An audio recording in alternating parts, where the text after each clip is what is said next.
Bonjour à tous, ravi de vous retrouver ce vendredi pour une nouvelle aventure de la saga du foot européen.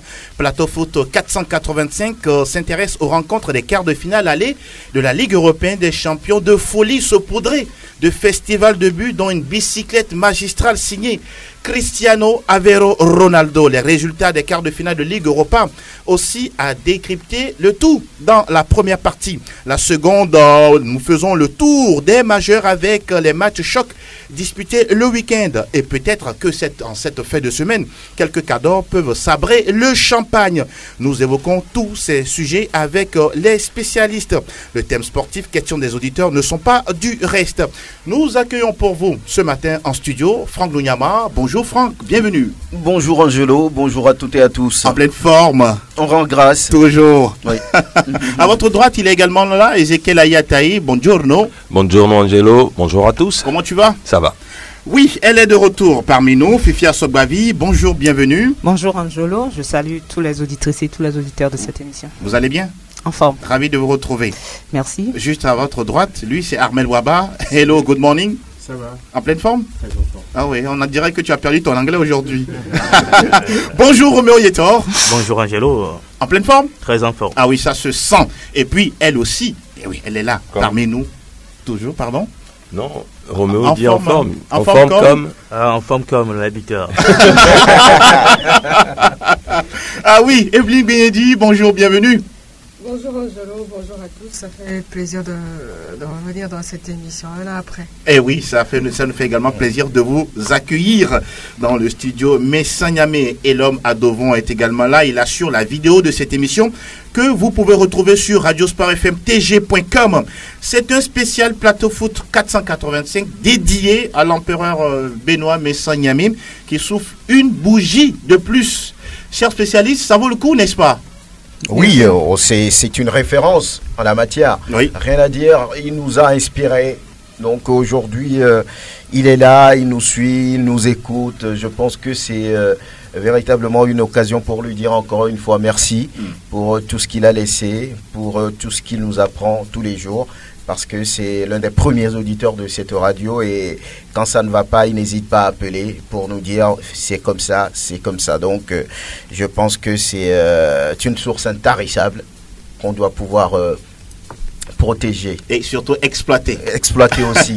Joyeux anniversaire, oui. Benoît Messin Niamé. Oui. On reviendra en fin d'édition pour placer nos mots de vœux à l'endroit de Benoît Messin Niamé, son Altesse. Mise en œuvre de cette émission, Anas PM, présentation Angelo Fodikoui.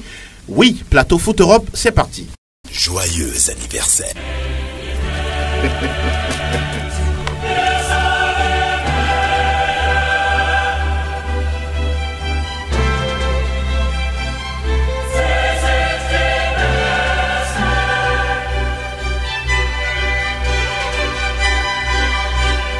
Et cette mélodie a résonné dans les travées du Juventus Stadium. La dernière fois, c'était le gros match entre la Juve et le Real Madrid.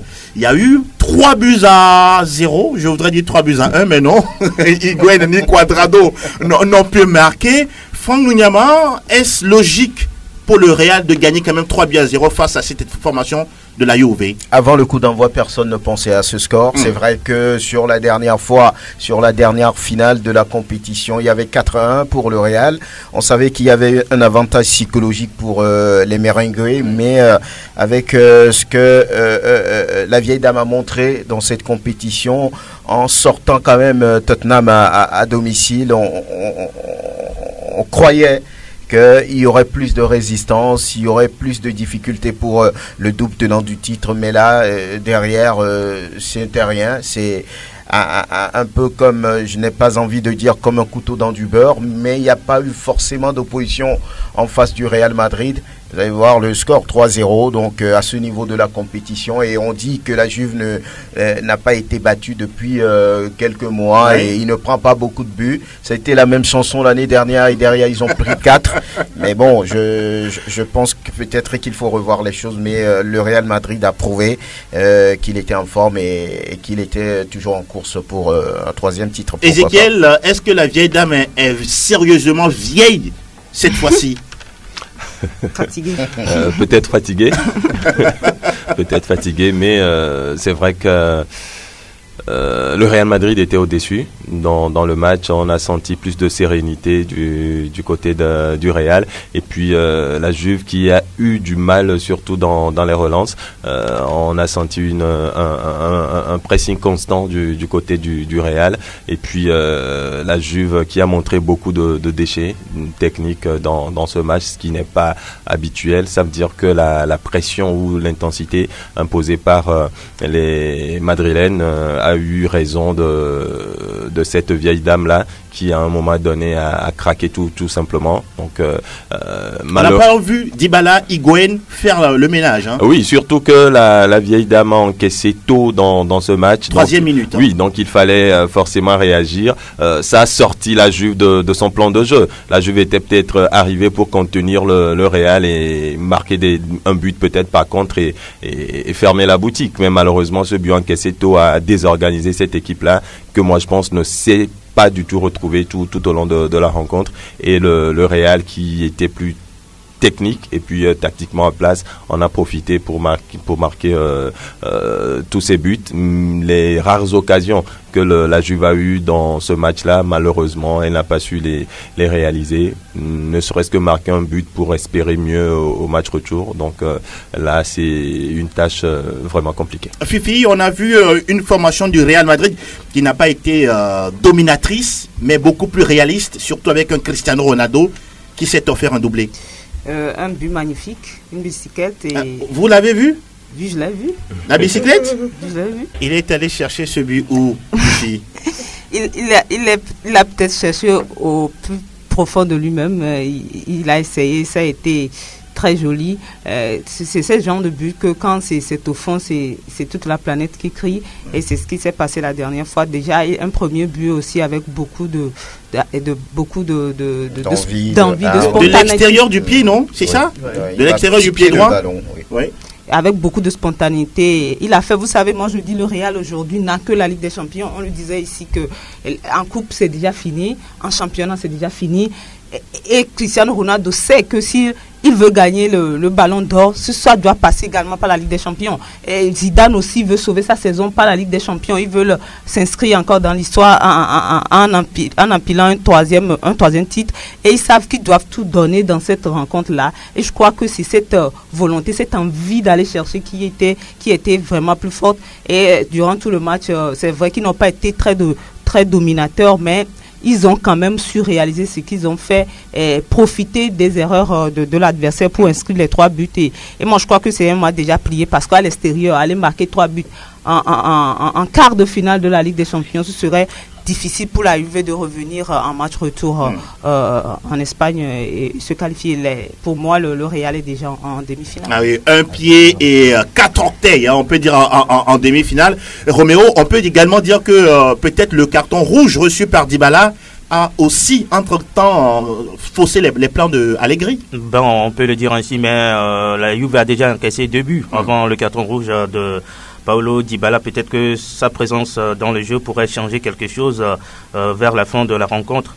Mais quand on voit un peu le Real Madrid qui a joué contre la Juve, je crois que le Real a fait la différence en seconde mi-temps parce que à la première partie du jeu, c'est la Juve qui a véritablement déroulé, qui a gêné le Real Madrid, sauf que cette équipe n'est pas trop réaliste au niveau de son attaque.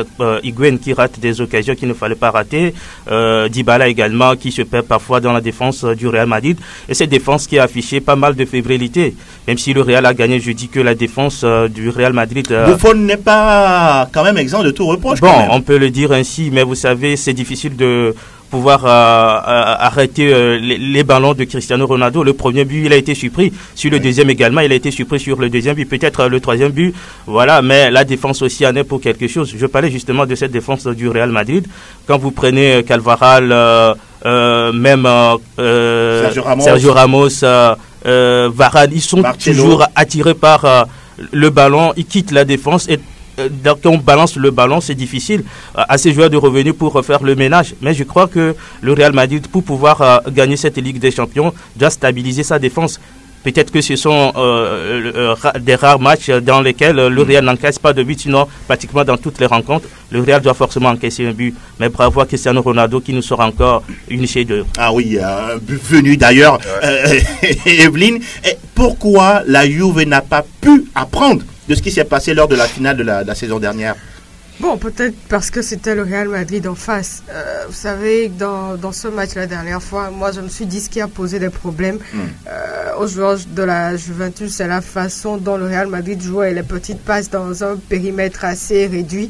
Et entre 4-5 joueurs, la Juve, je le dis, n'est pas peut-être habituée à ce genre de système. Maintenant, devant, il y a Cristiano Ronaldo quand même qui...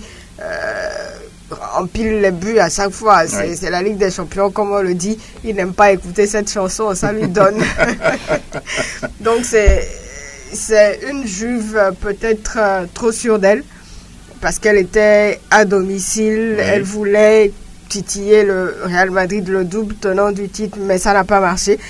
Forcément, le but encaissé très tôt, le but de Cristiano Ronaldo a fait très mal. Ensuite, c'est vrai, ils se sont ressaisis. Mais Keylor Navas aussi a sorti le grand jeu. Il a fait un grand match. Il a fait un grand match. C'est l'une des rares fois où il a convaincu dans cette Ligue des Champions.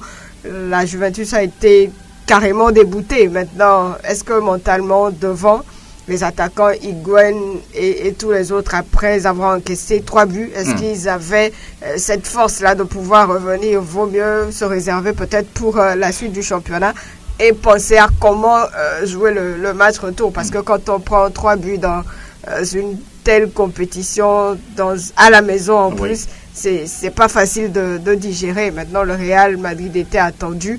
Elle a répondu aux attentes de ses supporters et peut-être de ceux qui ne le supportent pas non plus. Donc, voilà, l'écart a été creusé, mais ce n'est pas encore fini. C'est vrai que le Real, pour une fois, n'a pas encaissé de but. Mais la manche retour, je ne pense pas que ça va être le même schéma. Quand on sait que le Real marque toujours, même s'il encaisse, ça va être certes mission compliquée pour la Juve, mais rien n'est à exclure. Justement, parlons de la manche retour. Est-ce que la Juve peut renverser la vapeur? Non, totalement. En tout cas, moi, je ne vois pas cette équipe turinoise aller chercher la victoire au Santiago Bernabéu. De surcroît avec un Real qui ne marquera pas. C'est quasiment impossible. Maintenant, je voudrais quand même revenir sur ce match-là. Je suis tout simplement, même étant catalan, admiratif de ce Cristiano Ronaldo-là. On peut ne pas l'aimer, mais on doit forcément estimer ce qu'il a fait la dernière fois. Moi, je me suis levé, j'ai applaudi après son deuxième but. Comme les tifosi du côté de l'Italie. Oui, j'étais en Italie, oui. Mais aussi, on n'en parle pas trop, mais j'ai vu un arbitrage totalement raté. C'est-à-dire quand je vois le carton jaune par exemple de Khedira sur le tacle qu'il fait par derrière, certes, mais aucune intention de faire la faute. D'ailleurs, il n'a pas commis la faute. C'est facile de critiquer les arbitres, hein. C'est facile, mais ce sont leurs boulots. Quand il faut, on peut le dire aussi. C'est-à-dire qu'à un moment, il faut comprendre que... Le Real favorisé dans ce match? Oui, clairement, à mon avis, en tout cas par moment, sur ce carton. Vous savez, c'est des détails qui jouent. Hein. Déjà, quand une équipe est menée de cette façon, psychologiquement, elle n'est pas bien, et que ces cartons viennent perturber ces joueurs-là, forcément, le rendu, en tout cas, le rendement, il est moins, hein. Ce n'est plus la même chose, ça décourage l'équipe, mais je ne dis pas que c'est à cause de ça que la Juve a perdu. Non, la Juve a tout simplement raté son match, tactiquement, techniquement, psychologiquement, et puis c'est l'échec aussi pour moi d'un homme, Paulo Dybala, quand on prétend devenir un il a beaucoup à faire. Il a beaucoup à donner. Franck Lunyama, on va s'intéresser au match retour. À quoi ça compte avant le match retour, je voudrais dire rapidement que Allegri a commis peut-être certaines erreurs tactiques sur ce premier match. Lorsque vous mettez par exemple Betancourt, qui est très jeune, dans un tel match, dans un match d'un tel niveau, je ne pense pas qu'il puisse s'en sortir devant le meilleur trio du monde. Casemiro, Modric et puis Kroos. Il n'avait pas existé. Et puis Sandro également. Il aurait pu mettre déjà le baroudeur, le français, je veux dire, Matuidi. Ce n'est que tard qu'il a fait entrer, mais c'était déjà fait. Donc je pense qu'à ce niveau, il y avait un problème également au niveau de la stabilité de la défense de la Juve. Vous savez qu'il n'y avait pas Benatia. Il a 30 ans, mais c'est le défenseur le plus jeune de l'axe. Les Chiellini, les Barzagli, c'est vrai, mais ils n'avaient pas forcément, on va dire, cette vista pour tenir devant les mouvements, les appels de Cristiano Ronaldo. À ce niveau, ça pêche un tout petit peu. Maintenant, pour le retour. Pour le retour, je crois que jamais le Real n'a pris 3 buts à domicile en Ligue africaine des champions. Donc, Ligue européenne. En Ligue européenne des champions. Vous voulez le Real en Afrique? Oui. L'Est au Gopor. Donc, c'est déjà fait. Il n'y aura pas de miracle. Ça, il faut être clair là-dessus. La Juve est éliminée. C'est votre avis également, Ezekiel? Oui, La Juve éliminée? Oui, je ne vois pas la Juve renverser la vapeur. C'est possible, une victoire de la Juve à Bernabeu, mais éliminer le Real, ça je ne le pense pas aucunement, donc ce n'est pas possible. Et je pense que la Juve pourrait peut-être même au retour limiter les dégâts, ne pas encaisser beaucoup de buts, arriver pour jouer, contenir le Real et peut-être repartir, sortir par la grande porte. On va s'intéresser à un deuxième match qui a lieu ce mardi. C'était le Bayern qui se déplaçait au Sanchez-Pizjuán. Le Bayern qui s'en sort avec le score de 2-1. Intéressant quand même pour les Bavarois de Jupp Heynckes. Oui, très intéressant pour le Bayern qui est en déplacement, même si l'équipe a été menée avant d'égaliser sur un contre son camp. Et puis le deuxième but des Bavarois. Dans cette rencontre, on a vu un grand Ribéry qui a encore envoyé un message à ses dirigeants qu'il est là, qu'il n'est pas encore fini. Je crois que le Bayern Munich sur cette phase aller a, on va dire, mobilisé toutes les chances possibles pour pouvoir passer au tour suivant. Parce qu'aller s'imposer de 1 à l'extérieur, même si c'est face à cette formation de Séville qui nous a sorti un grand match face le Barça, avant de se faire égaliser en championnat. Je crois que ça a été un match assez difficile pour les Bavarois, mais ce qui compte dans cette rencontre, c'est la victoire du Bayern Munich, même si ce n'est pas une victoire éclatante comme celle du Real Madrid ou encore du FC Barcelone. Fifi, à quoi s'attendre pour le match retour? Moi, le Bayern va passer? Oui, je pense que le Bayern va passer. Le Bayern est allé gagner à l'extérieur 2 buts à 1 à domicile. Je ne vois pas le Bayern tituber face à cette équipe de Séville. Le Bayern était attendu, était favori de cette rencontre. Le Bayern a respecté son rang tout simplement. Et moi, je crois qu'à domicile, le Bayern a l'obligation, même le devoir de s'imposer, de passer en demi-finale. Quand vous prenez pratiquement tous les matchs de ces quarts de finale, c'est comme si les favoris se sont déjà se sont illustrés. Peut-être on va revenir sur le match de City et de Liverpool, on va en parler, mais pour moi les favoris, à part peut-être dans ce match-là, se sont quand même bien illustrés. Vous voulez dire quelque chose en 30 secondes? Oui, en 30 secondes. Le Bayern doit faire très attention parce que face au FC Séville, il y a eu beaucoup d'occasions vendangées. Beaucoup d'occasions, surtout lors des 45 premières minutes. C'est le FC Séville qui a fait le jeu. J'ai vu le Bayern se faire balader dans cette première mi-temps. C'est là où je regrette un peu le risque pris par le coach sévillan en championnat, en alignant les favoris ou les titulaires face au Barça. Ils se sont tout simplement fatigués, je pense, parce qu'en deuxième mi-temps, physiquement, ils n'avaient plus tenu la comparaison. En championnat, le FC Séville n'a plus grand chose à défendre, donc je pense que fallait peut-être sacrifier ce match du Barça et être plus en forme physiquement pour jouer ce match face au Bayern. Malheureusement, ce que le coach n'a pas fait, il a payé le prix. Evelyne, je vous ai vu remuer la tête par rapport à ce match-là. Le Bayern doit se méfier? Oui, le Bayern doit se méfier. Moi, j'ai pas vraiment été convaincu par le jeu livré par le Bayern mardi dernier. Ce n'était pas le Bayern qu'on connaît, ce n'était pas le Bayern qu'on voit dans cette Ligue des Champions, même si elle apprend toujours à souffrir. Le FC Séville a fait le match qu'il fallait, mais ils ont raté beaucoup d'occasions. Au match retour, c'est vrai que ça va être compliqué pour eux, mais le Bayern doit quand même se méfier ou revoir sa compétition. Est-ce qu'à cette étape de la compétition, le réalisme n'est pas plus important que le faire le beau jeu? Oui, le réalisme est plus important que de faire le beau jeu. Mais en même temps, quand on retrouve deux équipes réalistes, vous voyez un peu ce que ça peut donner. Donc, absolument. Voilà le schéma qu'il faut imaginer un peu. Donc, c'est vrai que moi, je n'ai pas été convaincu, mais le Bayern reste quand même le Bayern. Ah oui. Armel, vous voulez dire quelque chose rapidement et on passe à autre chose? Cette équipe de Séville est trop naïve pour passer ce tour, très sincèrement. N'êtes-vous pas sévère? Non, mais moi je l'ai dit la dernière fois, il n'y a pas match entre ces deux équipes. Ce n'est que 2-1. 2 buts à l'extérieur. Mais sur le terrain, il y a eu match. Oui, il n'y a pas eu match. Plus, il y aura eu match si cette équipe savait transformer ses occasions. C'est là où je parle de la naïveté. Oui. Et à cette étape de la compétition, avec un tel niveau, cette équipe ne passera pas. Face à Manchester United, c'était le même discours. Parce que le FC Séville à la maison a eu beaucoup d'occasions mais n'a pas marqué de but. Donc on ne voyait pas... C'est même pas les mêmes équipes. Oui, mais on ne voyait qui passait face à Manchester United et à la fin au match retour le discours a changé. Donc j'espère que le discours ne va pas changer. Et curieusement, le Bayern et Manchester arborent la même couleur, c'est le rouge. Il n'y aura pas de miracle. C'est vrai que dans un match de football, il faudra se méfier de son adversaire. Absolument. Séville, c'est quand même un club qui a déjà gagné la Ligue Europa, donc ils ont une certaine... Ils sont déjà rassasiés.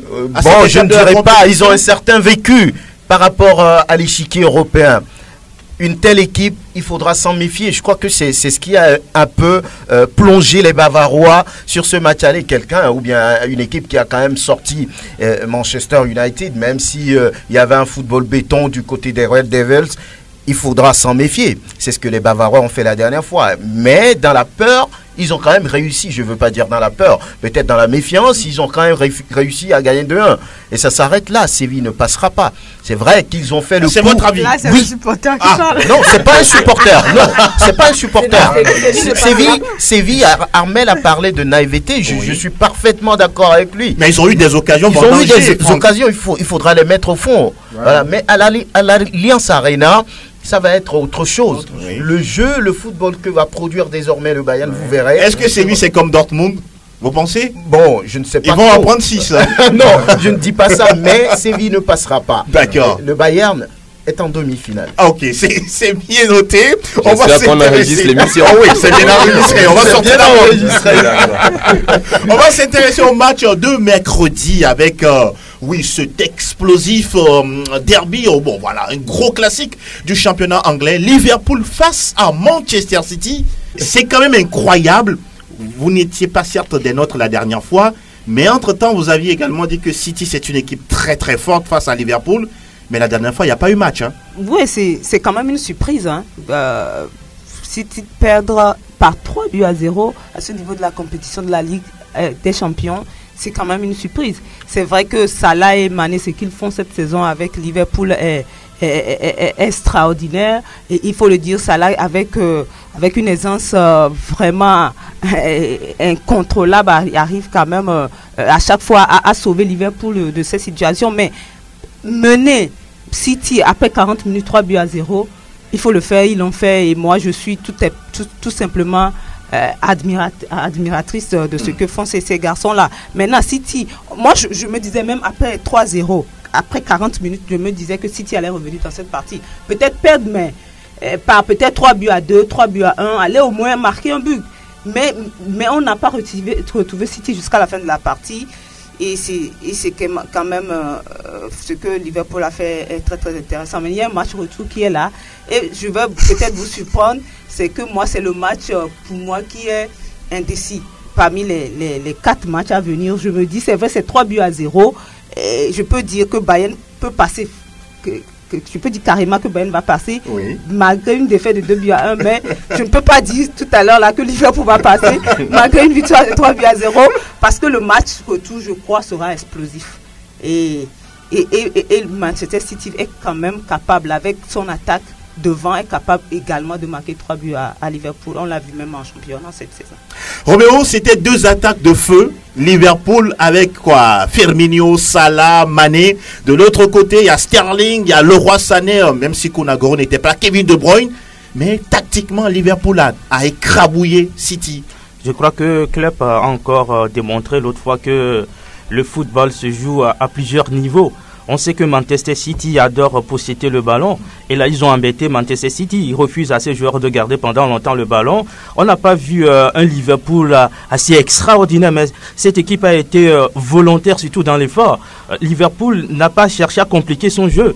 Justement, bousculer Manchester City, c'est ce qu'ils ont fait. Ils ont marqué 3-0 en première mi-temps, et puis c'est terminé. Ça veut dire que le match s'est joué en première mi-temps. Et puis Klopp a eu tout ce temps-là pour pouvoir étudier le jeu de Manchester City. On sait que Manchester City, c'est la meilleure attaque, c'est la meilleure défense en première ligue. Mais cette équipe qui prend 3-0, ça s'est produit en championnat, où Manchester mené 4 est revenu maintenant à 4-3. Oui. Je crois que, comme l'a dit Fifi, ce match est indécis, mais marquer 3 buts et refaire ce retard jusqu'à ce qu'on ne prenne pas de but face à Liverpool, ça va être compliqué pour les Citizens, mais je dis tout simplement que cette équipe de Liverpool nous a surpris agréablement, surtout avec ces Africains, Sadio Mané et puis Mohamed Salah. Je crois que l'Afrique retrouve de nouvelles stars. Absolument. Et vous avez également suivi ce match, Evelyne. Pep Guardiola a encore une fois perdu face à Jürgen Klopp.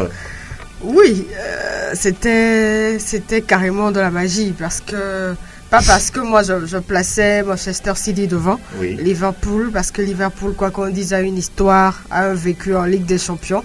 C'est tout le contraire de Manchester City qui est en train de faire ses armes dans cette compétition. Oui. On a vu ce match. Moi, ce qui m'a marqué dans ce match, c'est le but de Chamberlain. C'était un but de ouf. Je n'ai pas arrêté de crier devant la télé parce que personne ne l'a vu venir. Oui. Après, il y a Salah, il y a Mané qui font de très belles choses. On s'incline, on dit Salah va les coups. Mais ça va être très difficile pour City, même si Guardiola aura de petits biscuits dans sa poche. Mais moi, je me suis dit, dans ce match, les joueurs de Liverpool mentalement, de Manchester City, mentalement, n'étaient pas au top. C'est-à-dire, ils pensaient déjà au match face à United le week-end? Pas peut-être ça, mais contre une équipe de Liverpool assez physique, qui a couru pendant tout le match carrément, avec des attaquants en feu. En face, on n'a pas vu ça. On a vu une équipe plutôt timorée. 0 tir cadré. Hein. Oui, 0 tir cadré dans un derby anglais en Ligue des Champions. C'est pas possible. Ça dessine le jeu fourni par cette équipe de City. Qu'est-ce qui s'est passé? On ne saura le dire. Mais ça va être très compliqué. Au retour, c'est vrai, City pourra marquer des buts, mais je ne vois pas Liverpool ne pas marquer dans ce match. Donc ça va être certes un match ouvert comme la dernière fois, mais je donne l'avantage à Liverpool. Ok, on va rapidement et puis on s'intéresse au match Barça-Roma. Oui, je pense que dans ce match-là, Pep s'est un peu loupé dans son choix tactique, en mettant Laporte dans le couloir gauche. Oui, en tant que latéral gauche. Les buts ne sont pas arrivés forcément du couloir gauche. Si, les 2 buts. Sané, c'était la porte de Sané, justement. Donc, Mané ou Sané de Mané. C'était la porte de Mané. On a vu le premier but, c'était lui qui était pris à défaut. Sur le deuxième but, sur le centre de... Et pourtant dire qu'il a coûté plus de 60 millions d'euros. Oui, mais il n'a pas fait, en fait, un mauvais match. C'est l'axe qui n'a pas répondu. Donc, lui n'étant pas latéral de métier. Oui, il est fautif quand voilà, même. c'est lui qui se faisait prendre parce qu'il voulait toujours, à tout prix couvrir les 2 autres, Otamendi et compagnie qui étaient passés à côté de leur match. Donc je pense que cette défense-là n'a pas du tout aidé Manchester City. Maintenant, le secteur offensif qui est censé être le point fort de City, on a vu Sané et Jesus qui ont été plutôt, disons, la déliquescence de cette équipe, puisque Sané, lui, il a été brouillon, on dira, mais Jesus, il a peu pesé face à Van Dijk et Lovren. Donc, je crois que c'était complètement perdu. Voilà, perdu dans ce milieu de terrain. Mais je pense que véritablement en deuxième mi-temps, on a vu une meilleure équipe de City comparée à la première mi-temps, mais 0 tir cadré à la fin de ce match. C'est quand même incroyable. 0 tir cadré en 90 minutes, comment on va marquer? C'est fort que ça quand même, en championnat on le voit. Oui, mais je pense que c'est un jour sans. C'est une équipe qui peut marquer 3 buts face à Liverpool, mais sur ce match-là, Liverpool a joué, on a pressé City, on a vu ces ballons dégagés en touche du côté de City. City n'a pas l'habitude de jouer comme ça, plutôt c'est une équipe qui procède par de petites passes jusqu'à arriver en attaque, mais ils étaient pressés, donc ils avaient du mal à sortir le ballon, donc on a dégagé ce ballon. Klopp l'avait dit, on va empêcher les Citizens de jouer, oui. Et ils ont vraiment déjoué, donc je pense que Klopp a battu la meilleure équipe du monde, comme lui-même il a dit. On va s'intéresser au dernier match des quarts de finale. C'est le Barça qui recevait la Roma. Bon, logique victoire, 4-1, même si les Romains ont donné 2 buts aux Catalans. Ah oui, c'est ça une équipe qui est forte. Quand elle est tellement forte et que vous refusez de prendre, vous en mettez vous-même. Mais je ne voudrais pas trop parler de cette rencontre-là, puisque j'ai suivi plutôt l'autre rencontre, même étant catalan, vous savez. Mais restons sur le match Barça-Roma. Oui, le match Barça-Roma, oui, logique victoire. Prochaine, le match retour, c'est sûr que les Catalans vont passer, de toute façon. On veut connaître notre adversaire prochain, tout simplement. Ouh là là. Je voudrais quand même placer un mot par rapport au match. Oui, 30 secondes. Une seule chose a fait la différence lors de cette rencontre, c'est l'âme de cette équipe de Liverpool, tout simplement. Moi j'ai dit, a beaucoup aidé l'équipe. Manchester City 0, Anfield 3. Quand vous voyez l'ambiance qui a été jouée dans ce match, c'est ce qui a tout simplement tétanisé les joueurs de City. Ok, d'accord. On peut résumer en disant que le Bayern s'est imposé 2-1. La Juve a coulé 0 but contre 3 face au Real Madrid. Le Barça a gagné 4-1 devant l'AS Roma et puis Liverpool 3-0. Ça veut dire que les favoris pour les demi-finales se dessinent. Hein? Oui, déjà. Bayern, Barcelone, Bayern, Real Madrid. Il n'y aura pas de miracle pour Pep Guardiola. Il est sorti, Pep Guardiola. Il est sorti. C'est une ratée. C'est-à-dire il a raté. Vous ne les voyez pas revenir en match retour? Ils marqueront pas. City est éliminé. S'il marque, Liverpool marque. City est éliminé. Compliqué. City peut gagner, mais il ne va pas se qualifier. City est éliminé. City est éliminé. Ah d'accord, vous l'avez dit, finalement. Le match retour, ce serait les 10 et 11 avril prochain. Et on va s'intéresser rapidement à quelques matchs, des quarts de finale de la Ligue Europa. On va remonter le générique Plateau Foot et on en parle.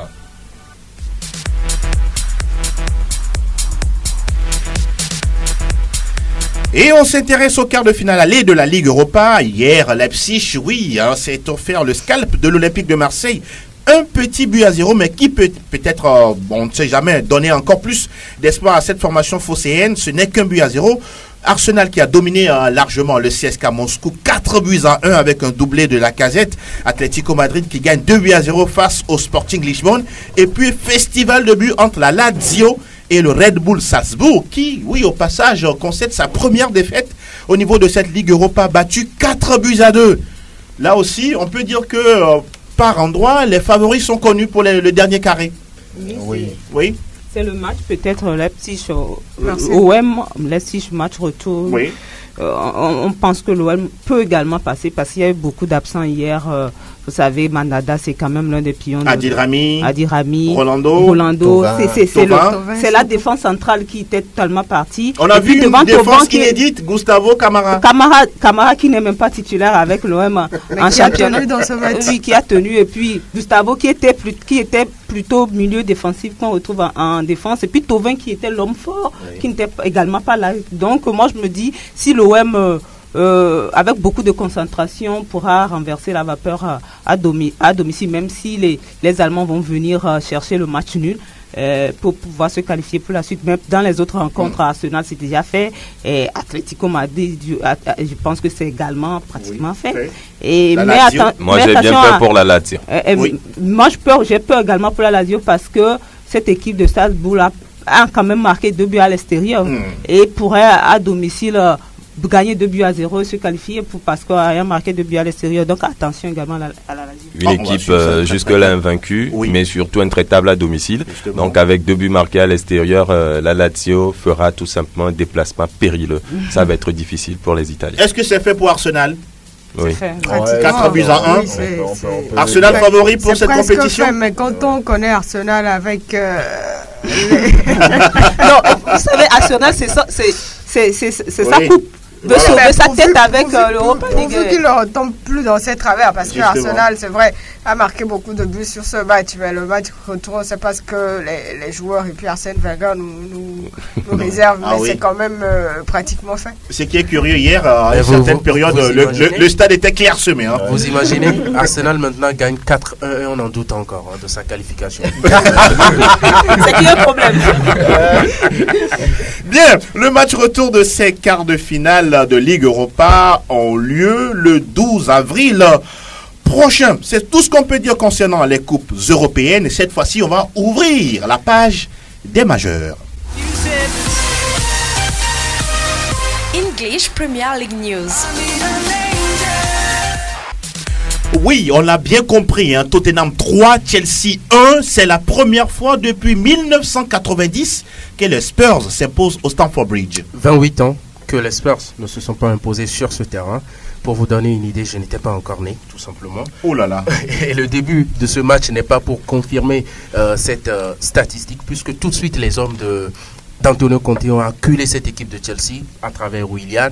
Marcos Alonso a cru ouvrir le score, Oui. mais signalé hors jeu. C'est finalement, comme vous l'avez pu remarquer dans l'audio, Alvaro Morata sur une tête quand même après une sortie ratée du français Hugo Lloris qui va trouver l'ouverture du score.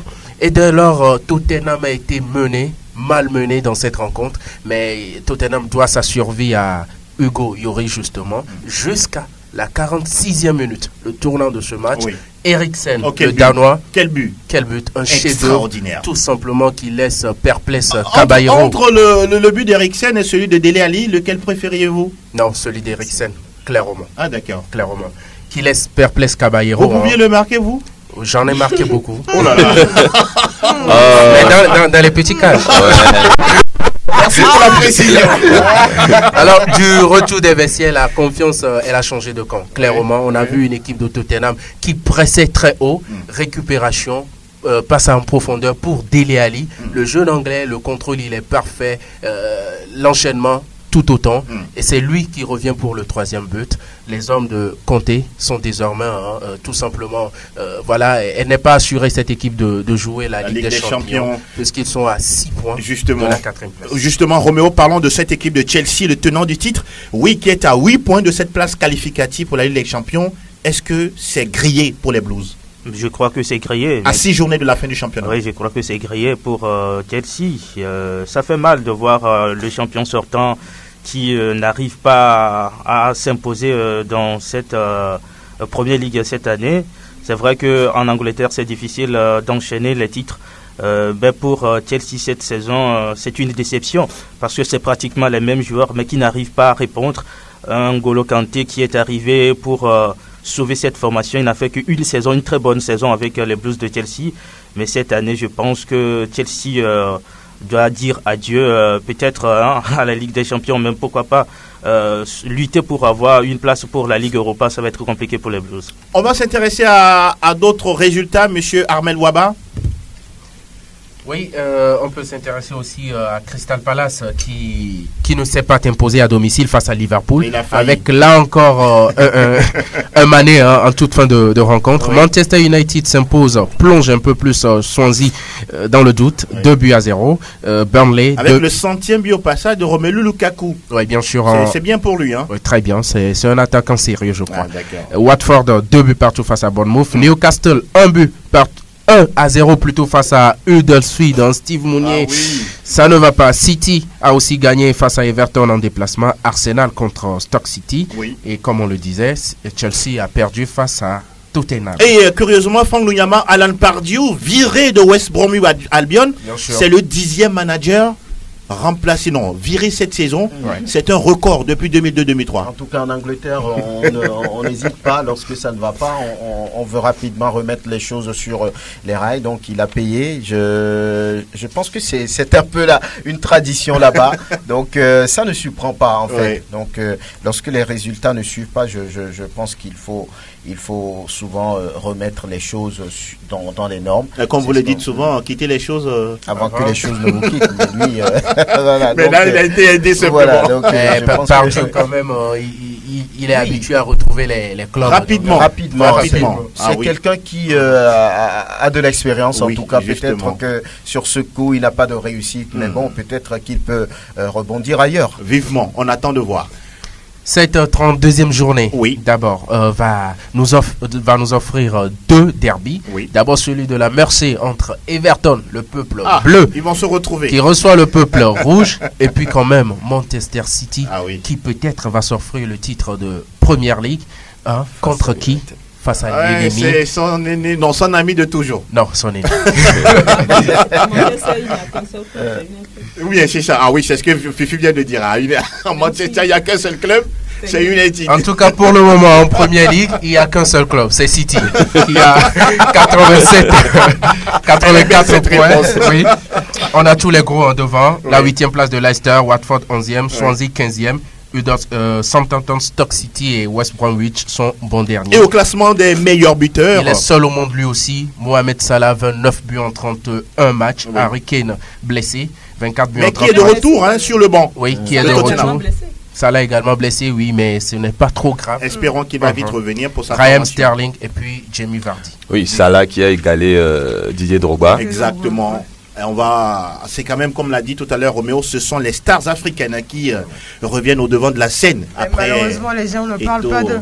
C'est quand même On curieux. préfère se focaliser sur Messi et puis Ronaldo. Et pourtant- Même les Africains, Oui, ça Voilà. Et c'est pourtant- quand même triste. C'est quand même triste et Ouais. pourtant ce sont deux joueurs formidables. hein. Formidable. Mohamed Salah et Sadio Sadio Mané. Mané. Bien. Salade Mané. Ah oui, justement. Merci beaucoup. Thank you very much, Mr. Armel Waba. On file de l'autre côté. Salta el Madrid, salta el Barça, arranca el clásico. Está el tiempo de la liga. Sí, suena la crecida de Casemiro, haga la primera, gol. Et on va s'intéresser à la Liga Española où le leader a failli concéder son premier revers de la saison. Le Barça s'est fait peur face au FC Séville dans cette rencontre comptant pour la 30e journée. Le Barça menait jusqu'à la 88e minute avec le chef orchestre sur le banc. Il a fallu que le Messi entre en jeu pour pouvoir rétablir la jonction, puisque Messi, passeur, a été buteur. Suarez qui a réduit la marque. Et puis Messi à la 89e minute va mettre le but égalisateur. Je crois que dans cette rencontre... C'est un classique, hein, ce genre de but. Oui. Il a mis déjà face à Chelsea en Ligue des Champions, Voilà. face au Real Madrid dans le Classico. Et maintenant, face au FC Séville, Messi... Ça se travaille, non? Oui, ça se travaille. Même le bijou de Cristiano Ronaldo, il a travaillé à l'entraînement. Les gens pensent que c'était un hasard. Non. Ah, voilà. Il a préparé. Donc, c'est ça se travaille également. Voilà.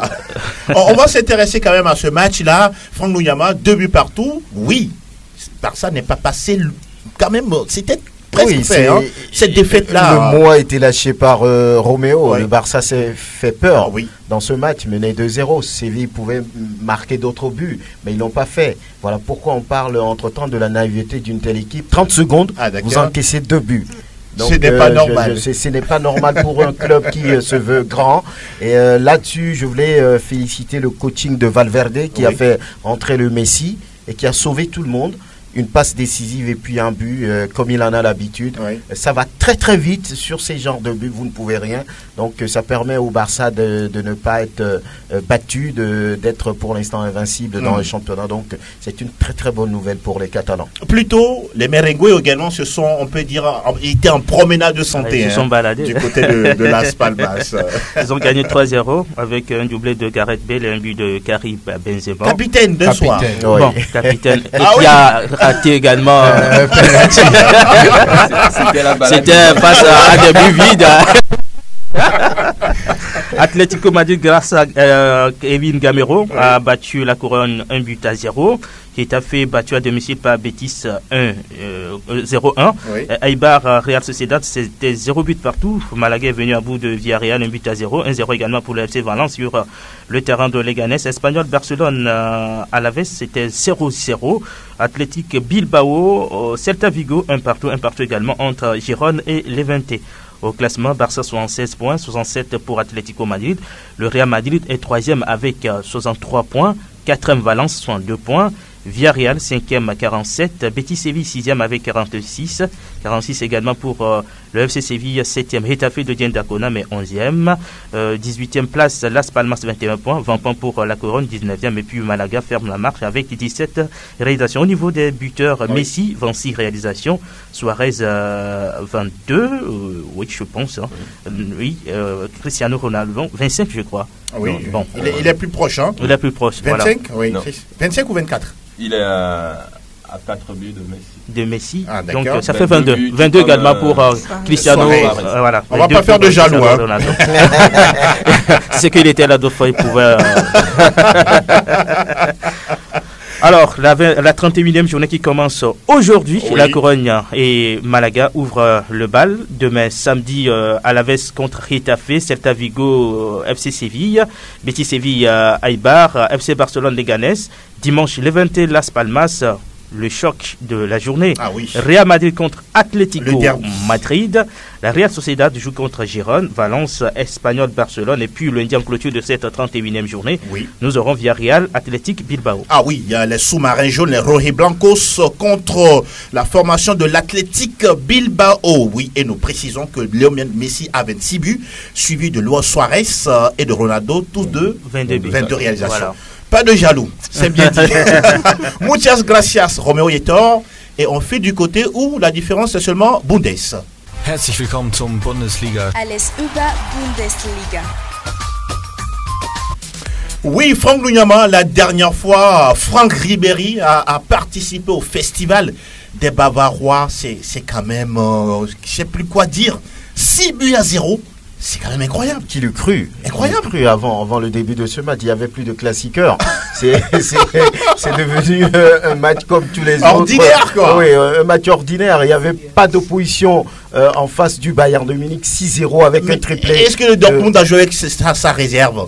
Non, mais c'est quand même incroyable. Il était là, donc on pensait à un réveil de cette équipe, surtout depuis quelques semaines où Batshuayi réussit des choses, Marco Reus réussit également des choses, mais la dernière fois il n'y avait pas d'équipe en face. 6-0 avec un triplé du Polonais Robert Lewandowski. Donc et puis le Français également s'est permis un joli but, Franck Ribéry. À la Ribéry. Voilà, James Rodriguez et puis Thomas Müller ont fait le jeu. Se sont promenés devant cette équipe des jaunes et noirs. 6-0. Et donc, comment on dit ça là? On sait qu'il y a la Manita, mais là c'est Manita plus 1 ou quoi? Non, mais c'est juste un score, c'est un score de tennis. Très rapide. Donc voilà, dans ce match dominé outrageusement par le Bayern 6-0. Pour le compte de cette 28e journée, il y avait également un partout entre Stuttgart et Hambourg. Offenheim a fait la même chose, ne l'oubliez pas, devant Cologne. 6-0 également. Donc voilà. Avec un bon Serge Gnabry. Voilà, très très bon.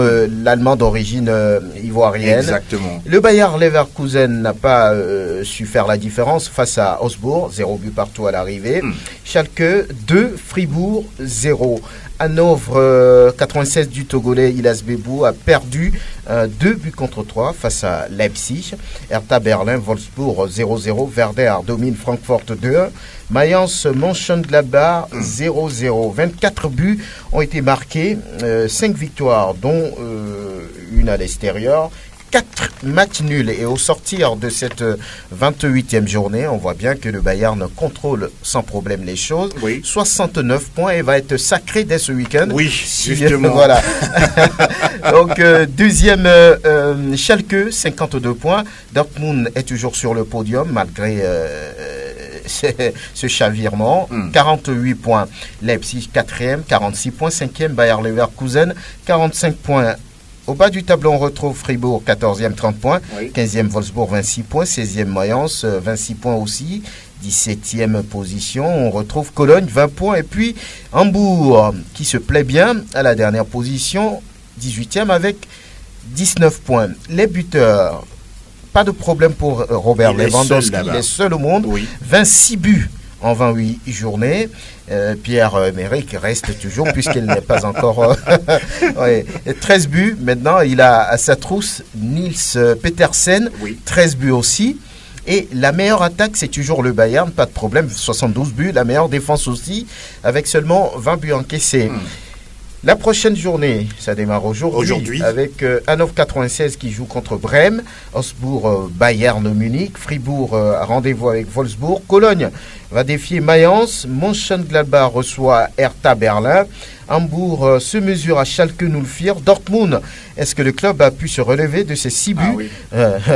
Ils vont recevoir Stuttgart, Francfort, Hoffenheim, et puis Leipzig joue contre le Bayer Leverkusen. Et on va s'intéresser à cette nouvelle de Franck Ribéry dont le contrat finit en juin, mais pour l'instant pas de prolongation. Est-ce que ça va se faire, Franck? Bon, il souhaite continuer avec le Bayern, mais pour l'instant, les dirigeants ne se sont pas prononcés. Ils sont deux dans le cas. D'accord. Franck Ribéry, Arjen Robben, c'est les vieux entre de cet effectif. Est-ce qu'on va les laisser partir? Pour l'instant, on ne sait pas. Et il reste aux dirigeants de pouvoir se prononcer. En tout cas, Ribéry a dit qu'il a envie de continuer au moins sur une saison. Est-ce qu'on va le lui accorder? Peut-être les jours à venir, nous le préciserons. Côté Robben, son père avait annoncé que même s'il quitte le Bayern, ça ne veut pas dire que c'est fini pour lui. Il a des propositions ailleurs. On verra bien ce que ça va donner dans les semaines prochaines. Est-ce que c'est pas un message pour mettre un peu la pression? Bon, ça se fait aussi. On connaît ce monde. Tout est possible. Et puis pour Robert Lewandowski, Rummenigge a dit qu'il ne partirait pas. Même Jupp Heynckes, qui va quitter le club à la fin de la saison, a dit le Real ne l'aura pas.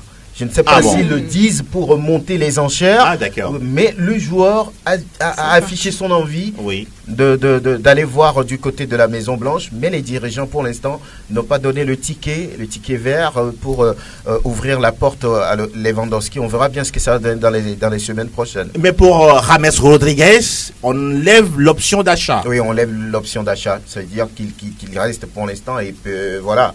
Donc, je pense que le Colombien a quand même, sur les dernières semaines, convaincu. Oui, tout à fait. On a besoin d'un gaucher comme lui, surtout que pour l'instant, Coman est blessé et puis on ne sait pas trop ce que ça va devenir. Donc, voilà, on lui fait confiance pour le moment. C'est un très bon joueur, hein. James Rodriguez. Il a fait sensation lors du mondial dernier. Il y a 4 ans. Avec ce fameux but d'anthologie. Je pense que c'est ça qui a motivé les... Voilà, je n'ai rien dit. D'ailleurs, ça qui a précipité sa venue du côté du Real. Oui, justement.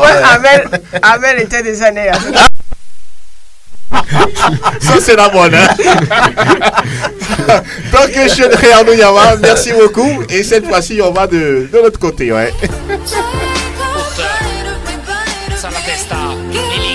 Tutto Calcio Italia.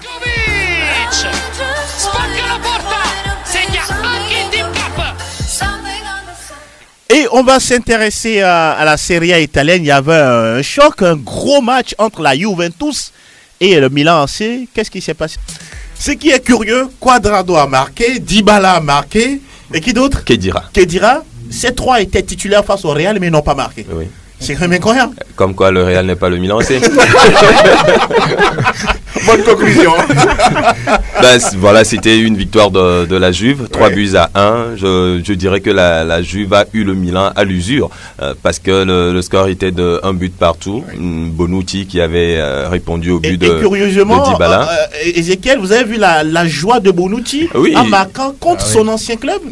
Comment vous l'expliquez? Bon, moi je me dis peut-être que Bonucci n'a pas quitté la Juve de son gré, peut-être, sinon il n'aurait pas célébré ce but de la sorte. Il y avait eu peut-être un problème entre griffes qu'on n'a pas dévoilé. Donc voilà. Si, on l'a dévoilé. C'était après la finale de la Ligue des Champions. Le problème avec Dybala.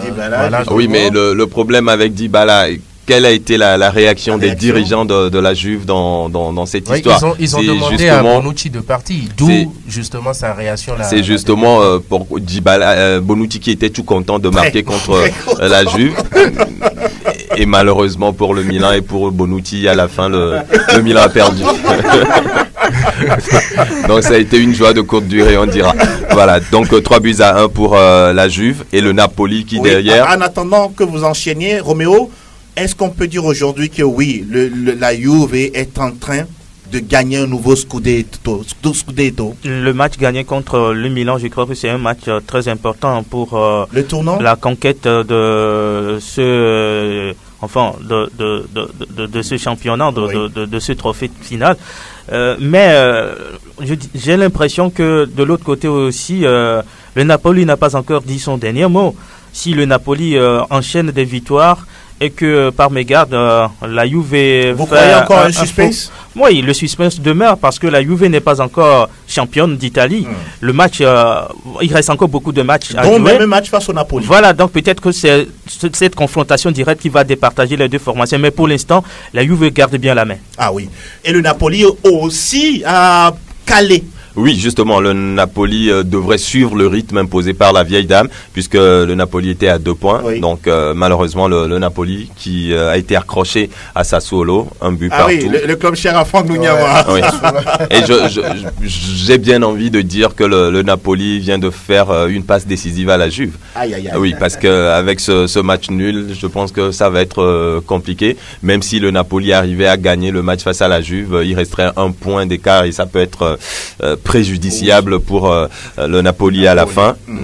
Et justement, la Lazio et l'Inter ont profité de ce nul du Napoli pour revenir dans la course à cette 2e place, même si l'écart reste quand même important, puisque la Lazio, de son côté, a battu Benevento 6-2 avec un doublé de Tiro Immobile. Et puis l'Inter, de son côté, a eu raison du Hellas Vérone 3-0 avec également un doublé de Mauro Icardi. On parlera également de match de la Roma face à Bologne. La Roma qui a fait un match nul, un but partout, même si Edin Dzeko a marqué dans ce match-là. Autre rencontre, la victoire du Torino à Cagliari, 4-0. Et puis la Fiorentina qui, depuis le décès d'Astori, n'arrête d'enchaîner des victoires. Bon, voilà. Ça c'est bien ça. Victoire de la Fio, 2-0 face à Crotone. Et puis l'Atalanta Bergame a aussi battu Udinese sur le même score de 2-0. Mais il faut rappeler également qu'en semaine, il y a eu la 27e journée en retard, toujours par rapport à Astori. Voilà. Et dans ce match, il y a eu le derby de la Madonnina. Ah oui. Que de ratés. Oui. De ratés de Mauro Icardi. Entre le Milan AC et l'Inter, un derby sans but. Oui. Mais dans ce match, il y a eu beaucoup d'occasions, mais on est étonné même de voir un score vierge à la fin. Face seul au cadre. Oui. Mais c'était plus difficile de rater ce but que de le marquer. Voilà, mais lui il a raté. Bon, comment il a pu le faire, on ne le sait pas. Oui. Mais 0-0, c'est ce qu'on peut noter. Mais il y a eu un but refusé pour l'Inter. Oui. Après l'arbitrage vidéo, et il était justement hors jeu, Mauro Icardi. Oui. Un petit pied. Mais bon, la vidéo a eu raison de lui. Voilà. Et on notera également, et je peux dire qu'après ce nul, la C1 s'éloigne véritablement pour le Milan AC. Oui. Parce que le Milan AC, je pense, ne peut plus revenir pour une place en Ligue des Champions. On parlera également de la victoire du Torino, qui a encore marqué 4 buts dans ce match, 4-1 face à Crotone. Et puis le Chievo et Sassuolo qui ont fait match nul, un but partout. La meilleure attaque de la Serie A italienne reste maintenant, c'est la Lazio.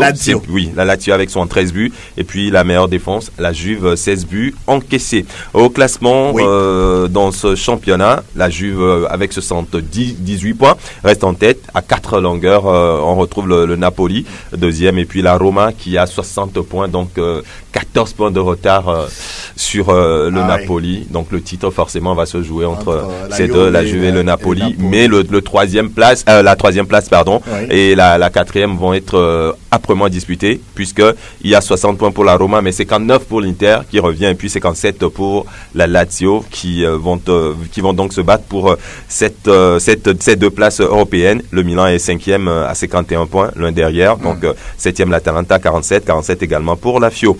Dans la zone rouge, premier non relégable, Spal, 26 points. Et puis 18e, on a Benevento, Crotone, bon, nos habitués qui sont toujours là. Ça n'a pas bougé. Ils sont toujours là.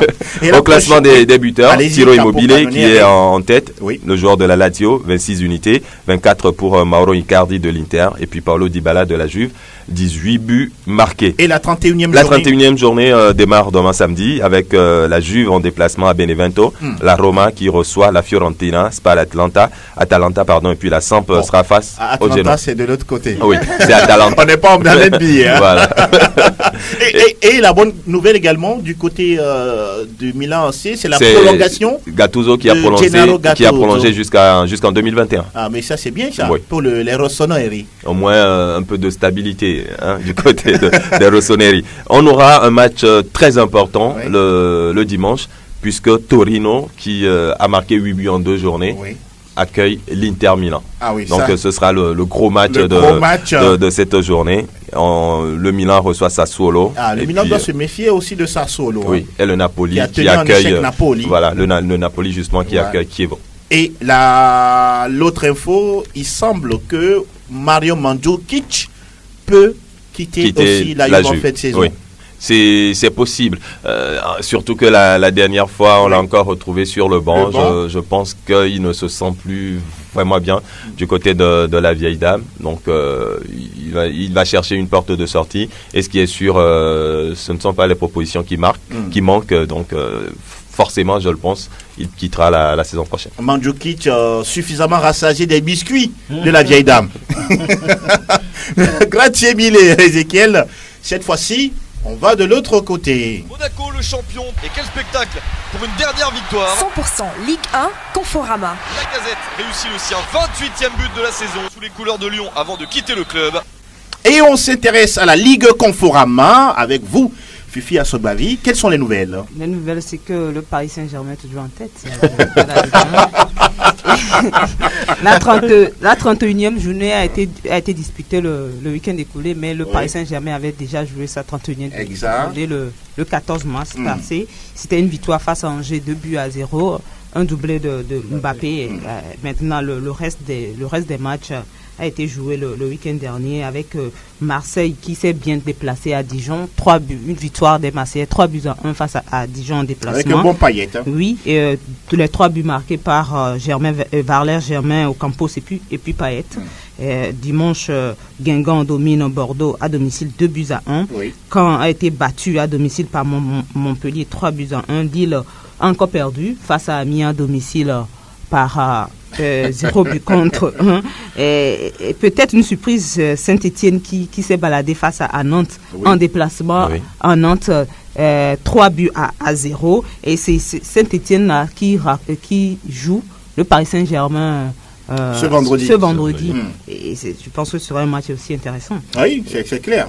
Strasbourg et Metz font match nul, 2 buts partout, avec une passe décisive du Togolais Mathieu de Séville qui est inarrêtable quand on parle de passe décisive en Ligue 1 cette saison, même si le club reste dernier noyé au classement. 3 à domicile a été battu par Nice, 0 but contre 2. Lyon domine Toulouse 2-0 de Memphis Depay. Oui, votre ami il a marqué par 2 fois. Ah oui, il donnait la victoire.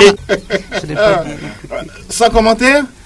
Ah oui, c'est un président omnipotent. Hein. Lui, il est là, partout. Il est partout, il parle tout le temps. On dirait président, entraîneur. Je me demande s'il ne fait pas. Chargé de com. Je me demande s'il ne fait pas les choix des joueurs avec Genesio finalement. C'est le patron après tout. Il faut quand même reconnaître que Memphis Depay n'est souvent pas titulaire, mais à chaque fois qu'il entre, il essaie de faire quelque chose, et on se rappelle du match face à Marseille. C'est lui qui délivre l'équipe face au Paris Saint-Germain également. C'est lui qui délivre. Et n'est-il pas mieux dans le costume de Joker? Moi, je crois que finalement ça lui va bien. Mais maintenant, il l'accepte pas. À son niveau, vous savez que c'est un joueur qui a joué à Manchester United. C'est un niveau. Avec le dossard 7, hein. Oui, qui est au-dessus de celui de. Mais il ne fait pas partie des meilleurs 7 de Manchester United. C'est vrai qu'il a régressé dans ses performances. Donc, quand il rentre et qu'il marque, il essaie de manifester sa frustration. Oui. Donc, vous avez vu ce qu'il a mis dans son dos là comme tatouage? Oui, c'est un lion. C'est énorme quand même. C'est un lion. Donc, ça veut dire peut-être que c'est un combattant. Oui. Et voilà. Jean-Michel Aulas le sait, c'est quelqu'un aussi qui n'a pas sa poche sa langue dans la poche. Est-ce qu'il peut perdre le joueur aussi? C'est possible. Peut-être c'est pour ça qu'il est en train de le caresser dans le sens du poil, voilà. C'est assez diplomatique. Hein. Quelques autres résultats avant de passer au classement. Le dernier résultat, c'était le mercredi dernier, parce qu'entre-temps, le Paris Saint-Germain a joué la finale de la Ligue, Coupe de la Ligue face à Monaco. Bon. Une victoire de 3-0. Donc Monaco n'avait pas pu jouer le week-end et Monaco qui a finalement joué son match de la 31e, joué le mercredi dernier, c'était un match nul face à Rennes. Un but partout. Ce qui conforte le Paris Saint-Germain à la première place du classement avec 83 points. C'est ça. Monaco reste deuxième avec son 7 points. Marseille troisième avec son 2 points, suivi de très près par Lyon 60 points. Donc cette place-là est vraiment. Voilà, il ne faut pas de Marseille. Si Marseille concède une victoire maintenant et que Lyon gagne, ce serait difficile pour Marseille. Très très compliqué pour les Phocéens. Cinquième, c'est Rennes qui vient à la 5e place. Lamouchi qui croyait vraiment, qui disait qu'il voulait accrocher une place européenne. Je crois que le rêve est en route. En route, c'est une déception pour Nantes. Nantes qui a été pendant très très longtemps à cette 5e place, qui se retrouve, je crois maintenant 7e ou 8e au classement. Et Rennes qui vole cette 5e place avec 46 points. En bas du classement, on retrouve 29 points Lille, 28 points. Et Metz, 22 points. Je crois que c'est pratiquement fait pour Metz. La Ligue 2. Le retour. Oui, maintenant pour le retour tout simplement. C'est assez vite. C'est assez vite et on espère pour le Togolais qui restera en Ligue 1. Pourquoi pas. Qui ne va pas suivre Metz. Qui ne va pas suivre Metz, bien sûr. Maintenant, puisqu'il y a une place, il y a on peut parler de play-off voilà. Donc Lille avec un point de moins que 3 peut encore espérer avoir cette place-là. Mais il faut quand même gagner des points. Mais Lille qui ne gagne pas. La place de barragiste. Voilà la place de barragiste. Pour vous situer, de la 17e place où il y a Toulouse, 30 points, suivent 3, 29 points, Lille, 28 points, et puis Metz, 22 points. Voilà. Donc, voilà quoi. Sur les 4, les barrages, il faut prendre 2 places. Il faut prendre 2 places et 3 est bien classé pour le moment pour jouer les barrages. Mais il y a également Lille qui est là. Donc, mais Lille ne gagne pas. C'est quand même compliqué d'être des joueurs d'une équipe où on sent la relégation. On pensait que c'était Bielsa, mais depuis... un mot sur le classement des buteurs. Cavani toujours en tête avec 24 buts.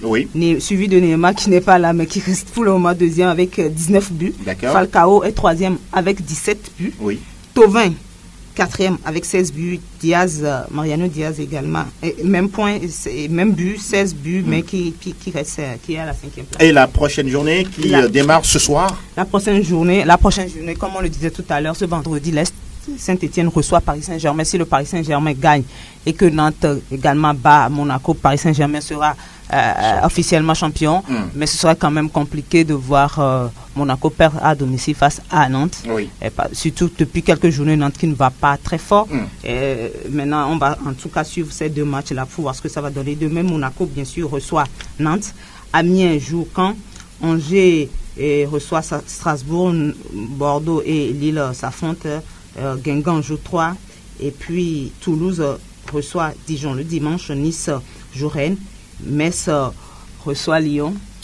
Attention si Lyon, parce que Lyon peut gagner ce match et Marseille joue Montpellier. On sait que Montpellier c'est un club, c'est vrai qu'il n'est pas en haut du classement, mais qui dérange énormément les gros.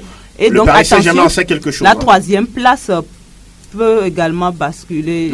Voilà. Tout est possible. Marseille et Lyon. Entre Lyon, oui, justement, défaite interdite au fossé, s'il veut toujours garder cette 3e place. 3e place, voilà. C'est tout. Et entre-temps, Ben Arfa qui a fêté un justement, Ben Arfa qui a soufflé une bougie. Sacré Ben Arfa. Une sacrée bougie, parce qu'il faut se le préciser. Ça fait 1 an qu'il ne joue plus avec cette formation du Paris Saint-Germain.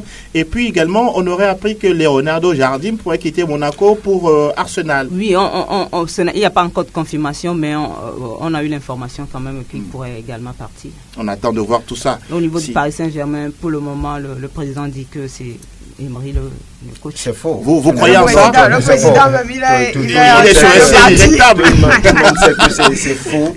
Bon, pour le moment, il est président, il le dit. Bon. C'est faux. Autrement dit, il ment. Il sait très bien qu'Unai Emery va partir à la fin de la saison. Oui, tout le monde le sait. Voilà, c'est la communication. C'est la communication, donc ça va de soi. Puisque à chaque journée, les journalistes veulent savoir si Emery sera là. On parle déjà de lui, pas de Diego Simeone. Justement. Ouais, on justement. parle de Thomas Tuchel. Luis Enrique aussi a annoncé. Voilà, Thomas Tuchel également, comme vous le dites si bien. Est-ce que d'Arsenal, du côté d'Arsenal, on a... Wenger est prêt pour... On a les infos si Wenger va partir. Donc, Allemagne, tu es mieux placé pour donner les informations. Moi, je n'ai pas eu d'infos. Si papa Wenger veut partir. Question des auditeurs. Et on va s'intéresser aux questions des auditeurs avec la première question qui nous est parvenue. Qui de Kevin De Bruyne ou de Mohamed Salah sera meilleur joueur de Première Ligue en fin de saison? La question est de Gagnon à Dioda. Qui veut se mouiller là-dessus? Evelyne l'a dit. Décidément, je crois qu'on ne veut pas élever nos compatriotes à nous. Je pense que c'est Mohamed Salah. Oui, mais c'est pas nous. C'est votre avis, c'est pas nous qui votons. Au vu de ce qu'il a fait. D'accord, ça c'est votre avis. Oui, mais depuis plusieurs années, le meilleur joueur de la Ligue, c'est dans l'équipe qui finit champion. Donc, comme Golo Kanté. Voilà, comme Golo Kanté, comme Riyad Mahrez avec Leicester. C'est comme ça, c'est institué comme ça, ou c'est souvent parce que les meilleurs joueurs se retrouvent dans ces clubs-là? Non, nous précisons qu'au niveau de la Première Ligue, ce sont les joueurs qui votent. Pour, ça veut dire qu'ils ne votent pas obligatoirement pour le club, le joueur du club. Peut-être qu'il joue pour le joueur qui trouve meilleur. Mais ça peut être une statistique qui peut jouer en faveur de Ball. Mais moi je pense que tout ce que Salah fait depuis le début de la saison, il mérite quand même de terminer meilleur joueur. Il peut avoir même les deux, meilleur buteur et meilleur joueur. Oui, les deux possible. Oui, pourquoi Salah mérite d'être meilleur joueur? Je pense que sur la saison, il a été plus constant que Kevin De Bruyne, qui se perd par moment dans les matchs, mais qui après se relance. Mais Salah, il a été constant depuis le début de la saison et brille également en Ligue européenne des champions. Donc je pense que le meilleur joueur de la Première Ligue, naturellement ou normalement, devrait être Mohamed Salah. Je pense que c'est un joueur flamboyant. Il est beau à voir. Et voilà quoi, on attend d'ici fin avril pour connaître. Il a appris de ses échecs aussi. On l'a vu à Chelsea, c'était pas ça. Justement. Ensuite, il est parti à la Roma. À la Roma, il n'a pas réussi. Maintenant, il a su rebondir. Il a beaucoup travaillé aussi. Donc cette saison, il explose. Il marque de très beaux buts également. Je pense que tout est mis en place qu'il soit le meilleur joueur. Maintenant, c'est assez coéquipier, assez peur d'élire le meilleur. On attend de voir ce que ça va donner. Mais je pense qu'il fait partie de ce genre de joueurs qui ont besoin de la confiance de leur coach ou de leur entourage pour briller. Quand il était à Chelsea, il n'avait pas la confiance de Mourinho. Donc naturellement, c'était difficile pour lui de s'exprimer pleinement. La philosophie de Mourinho ne lui permettait pas de faire librement son jeu. Voilà. Là, on voit qu'il évolue beaucoup plus en électron libre. Du côté de la Roma, il n'a pas fait une si mauvaise saison parce qu'il a fini au moins avec 13 ou 14 buts à la Roma. Pour un milieu de terrain ou pour un attaquant excentré, je pense que c'était pas du tout mauvais. Mais là, il est en train de gagner en maturité, surtout qu'il est en confiance. Voilà. Rappelons qu'il a déjà inscrit 29 buts en 31 matchs de Première Ligue anglaise. C'est tout simplement extraordinaire. La deuxième question, Iker Casillas a disputé son 1000e match en carrière professionnelle. Quel autre gardien a autant de matchs au haut niveau? Idrissou Traoré. Buffon. Buffon. Le vieux de la vieille. Celui qui a 40 ans. Oui. Il y a Buffon, comme on l'a dit, qu'il a célébré contre l'Albanie lors des éliminatoires passés. Et quand on lui a posé la question quel effet ça faisait, il dit je ne suis pas sûr de faire 1000 autres matchs.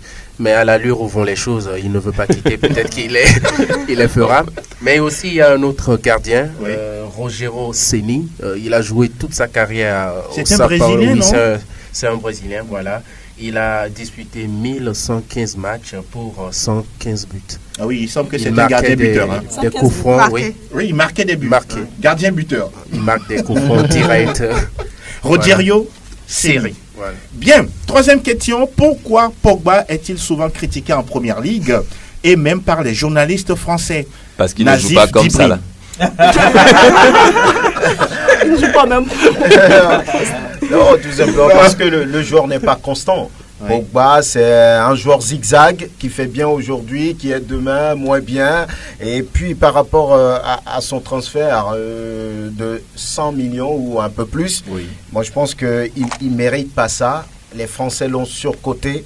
Et aujourd'hui, voilà, comme la Casette également qui a été surcoté, qui a été acheté à 65 millions d'euros. Tous ces joueurs ne valent pas ce montant, mais on l'a fait. Donc, arrivé à un moment, c'est des joueurs qui sont un peu dans le dur.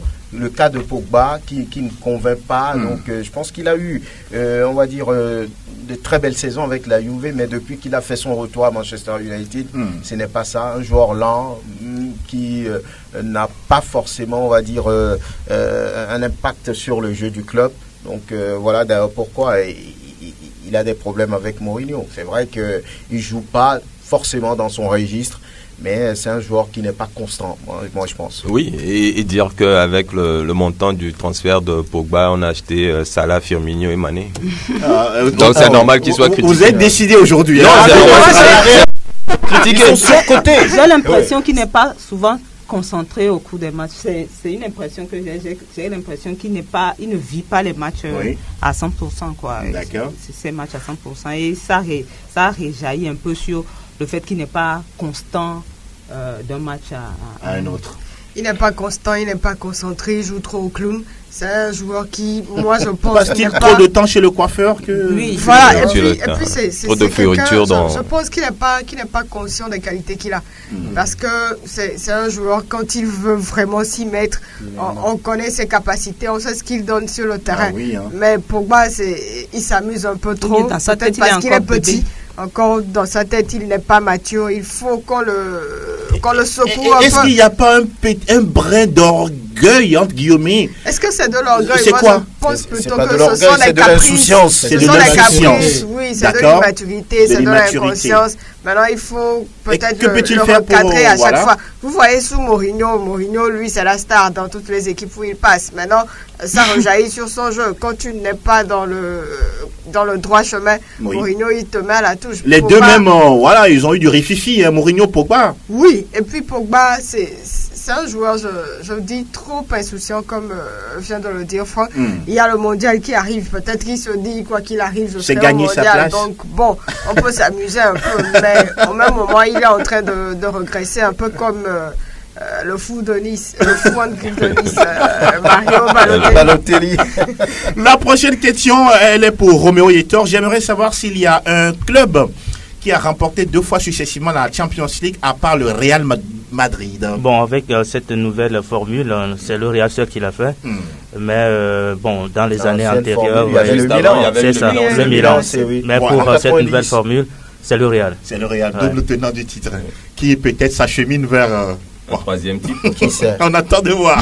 Bien, fini pour les questions des auditeurs. Il y en a encore d'autres, mais on va s'arrêter là et on va rapidement s'intéresser au thème sportif. Tête plongeante avec le professeur Ezekiel Aïe-Ataï. Le cours d'aujourd'hui va être très court. Une tête plongeante, c'est frapper le ballon de la tête en plongeant. Tout simplement. Maintenant, exécuter correctement, c'est très spectaculaire. Exemple, le but de Van Persie face à l'Espagne au Mondial 2014. Oui. Vous êtes allé chercher des archives. Ah oui, il le faut. Et pour réaliser ou pour réussir ce geste, il faut une parfaite synchronisation. C'est clair. Mais si vous le manquez, vous risquez de vous ridiculiser. Exemple. Ça devient très vilain. Bossou Vincent avec le c'est simple. Il y a d'autres exemples. Non, là c'est le but. Oui, pour mieux. La proximité. Ayong African, il est parti en Corée. Ah, d'accord. Mais non, mais attendez. En Corée du Nord. Pas celle quand même de récent. Corée du Nord. Il est toujours là. Corée du Nord. Corée du Nord. Evelyne, Corée du Nord. De toute façon. Ce qui est sûr, le cours il est bien passé, il a été court. Merci beaucoup, professeur Ezekiel. Et on va écouter la belle mélodie que nous dédions aujourd'hui à, on peut dire au doyen. Voilà, au doyen Benoît Messanyamé, émérite journaliste sportif qui a fait beaucoup pour le journalisme en général au Togo, surtout celui sportif en particulier. Bon anniversaire à vous, chers spécialistes. Un mot à l'endroit pour terminer cette émission et en même temps saluer les causes inconditionnelles, si vous voulez. Anas nous prépare déjà le morceau. Hein. Oui, je me rappelle d'une formation que nous avions fait avec le comité national olympique à Zanguera. Et il était là, il était l'un de nos formateurs et à la pause, il a demandé qu'on m'appelle. Et quand j'étais arrivé à côté de lui, puisqu'il ne voit plus pratiquement, il a appelé mon nom, il a dit qu'il me suivait sur la radio, qu'il voulait m'encourager, qu'il voulait m'encourager à aller de l'avant, tout.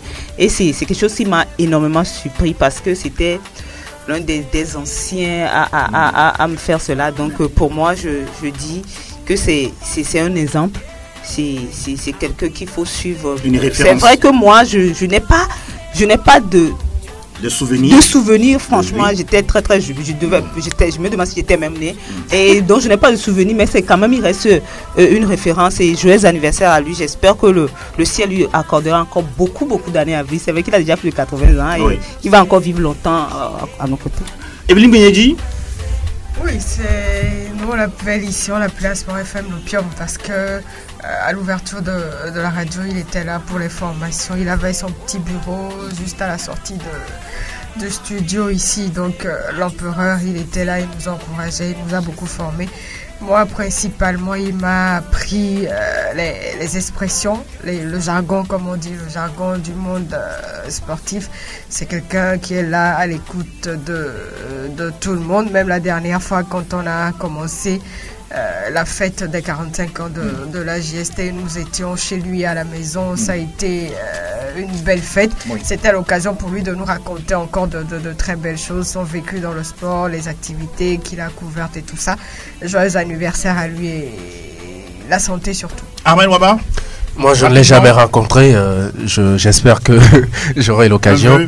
Voilà, un vœu, joyeux anniversaire encore. Beaucoup de longue vie. Ezekiel. La santé, empereur, joyeux anniversaire, que tout ce que son cœur souhaite de bien se réalise. Franck Nouyama. Non, j'en ai déjà parlé. Je pense que c'est une référence. Il nous a tous. Vous avez vécu à son époque. Hein, vous l'avez beaucoup entendu. Très petit. Donc voilà. Je pense que c'est quelqu'un qu'on ne peut pas oublier avec surtout les conseils de tous les jours. Il n'hésite pas à appeler dès qu'il y a une petite erreur à l'antenne, ça veut dire qu'il nous suit toujours. Doyen, nous ne pouvons que vous souhaiter une longue vie. Et il a déjà dit, vous avez tant fait pour moi, le jour où je quitterai cette terre, allez vous amuser, par exemple. Donc c'est une phrase qui reste dans un coin de la tête. Doyen, longue vie. Robert Hétor, on boucle avec vous. Oui, mais c'est une encyclopédie.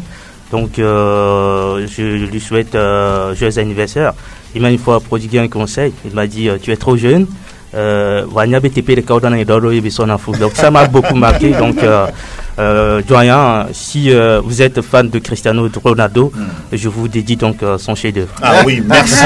Merci, c'est très beau. Merci, chers spécialistes, d'avoir su répondre à notre invitation. Merci également à vous, chers auditeurs, de nous avoir suivis. Merci également à vous, chers doyens. Bon anniversaire à vous. Beaucoup de bonnes choses encore. Et bon anniversaire également à mademoiselle Ladi Persévérance Folikwe qui fête aujourd'hui 9 ans. Ah oui, félicitations également. Oui, après vous n'avez rien entendu. Après rien entendu.